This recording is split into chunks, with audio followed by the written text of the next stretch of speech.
G'day, I'm Liz Krantz. This is my husband Doug. He's playing the part of the big bad bully because I'll be teaching you some self-defense.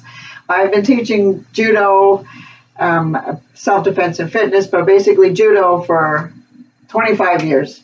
I've taught to all ages and stages. I taught to the guys from the armed forces and the police force, so the force is with me. Well, the main number one thing to know about self-defense is to avoid any dangerous situation. If it's dangerous, get out of there, run, get away, avoid it at all costs. The second thing, you always have to know some tricks. If you're afraid, you get paralyzed with fear, and if you've got no tricks, you're going to be afraid. If you got some tricks, you are going to have fun practicing them.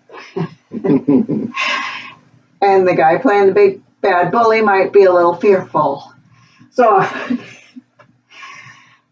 number one thing everybody knows is if your attacker is coming at you, the number one thing, of course, you can do is to knee them in their groin.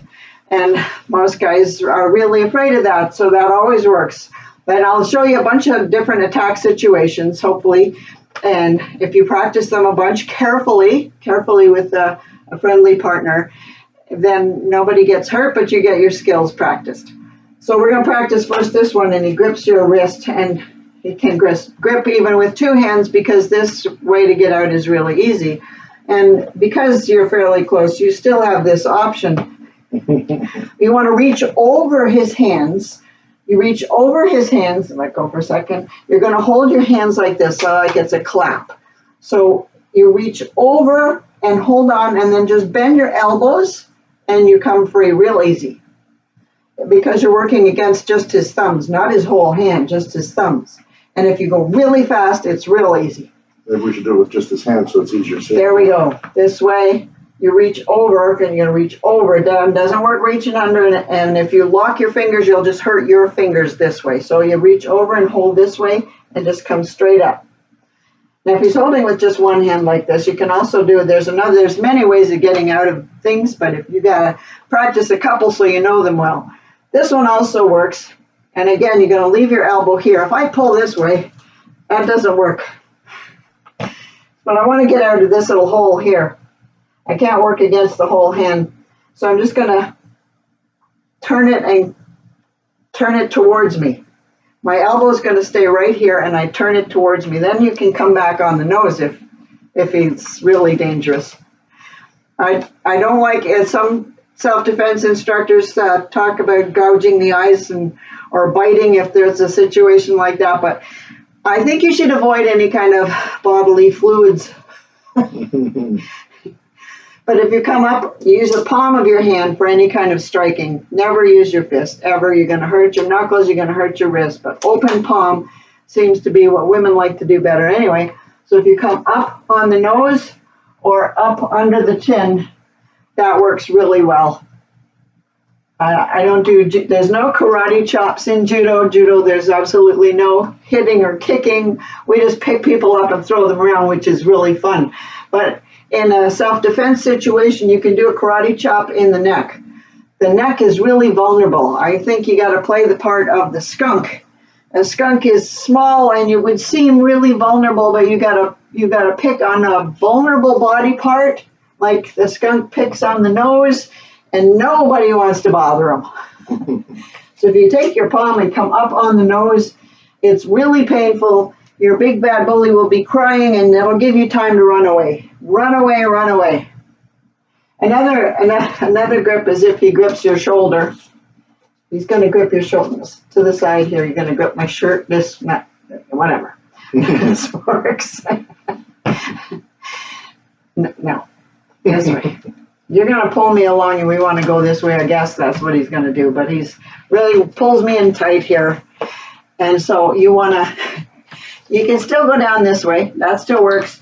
You can stomp on his foot or on his knee. Never kick with your toes. You're just going to break your toes. You got to come down this way. But you come up this way, come around, and if you get your arm, you want this part of your arm right under his elbow.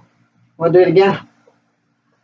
Come up and around. You put your forearm right, he's already in pain because guys are not flexible. And if you reef up on this, he's going to go down, guaranteed. It's nasty. If you practice this with the friend, be careful. Again, one more time, you come up and around, and you want your forearm, almost your wrist, right under his elbow, and then you pull up. Now, most attack situations on TV, at least, I've never really been attacked, but unless it's in judo where we all know what's going to happen. If he attacks you from behind around your neck, you want to first protect your neck. Your neck is very vulnerable, so you want to protect your neck by putting your chin down. And if he's already got you here, then you want to jerk on his arm and get your chin down. You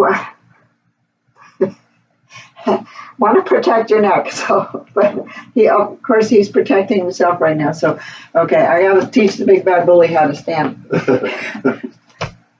You got to stand right behind me because you're expecting me to. Okay.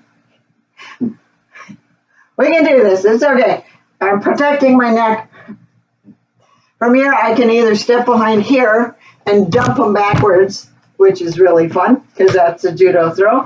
Or I can throw him over this way. That's even more fun, but it's harder for you guys to do. But from here, the easiest one, I think, is you step out to the side, you step right behind him, put your arm across here, and he's going to fall down on his back or on his head. Gives you lots of time to run away. Do it one more time slowly to show. Protect your neck. Step out to the side. Girls are good with this hip movement. Step out, step right behind, and then he's almost going to sit on your lap. You grab this leg and push your shoulder into his gut, and he's going to go down. We can't show you him going down because he'll get hurt and he'll never help me again. Another one is if he's attacking you with a strike or a punch. So if he's coming across this way, we want to avoid everything. So I'm just going to sidestep. It's a real easy sidestep. I want to get my target area out of the way. So if he's coming, I sidestep. I'm going to push that arm out of the way. Push it out of the way. So as he's coming, this leg moves and this arm moves here. But that's not all I can do. For practicing this, go real slow. Because if you go fast, you tend to use too much oomph and you will hurt your partner. He comes, sidestep, grab this, and then whack that elbow. He's never going to pick on you again. Or anybody else. Or anybody else. You hold the wrist, you whack that elbow. That works. Breaks the arm. Breaks the arm. Another thing is if he's got a gun, run. If you're far away, run. If he asks you for your purse, your jewelry, whatever, give it to him, but don't just give it to him here. Throw it over there. That'll give you time to run away. Throw it over there and run. But if he's got a gun and he's really close and he doesn't want your purse or stuff, he wants to maybe take you somewhere. I don't know. We're just guessing here. You can't run too easy from here, but it's really close. So, yeah, no. We want to. So, the same thing is you want to get your target area out of the way. So I'm going to do this side step, but instead of using this hand, I'm going to use this hand, and my thumb's going to go right on the back of his hand with my other thumb here, and then I'm going to step forward. And if he pulls that trigger, he's done. But that's going to really wrench up his wrist, and he's not going to want to do anything with that hand for a while. Another thing is if he grabs your hair. I've taught these tricks to 4-year-olds and 74-year-olds, and it's easy for people to do, and it's very effective. So he's got your hair, and if you try to pull away, it's going to hurt. If you put both hands on top of his knuckles and push down, which I'm not going to do because it really hurts. Even if a 5-year-old does this to you, it's going to hurt. Put your both hands on top of his knuckles, push down, then you just step back and lean forward. And that again wrecks up his wrist, and he's not going to be able to use that very effectively anymore. Now, I don't know. I have all kinds of tricks we could practice and all kinds of attack situations that I could help you with if ever you want to call.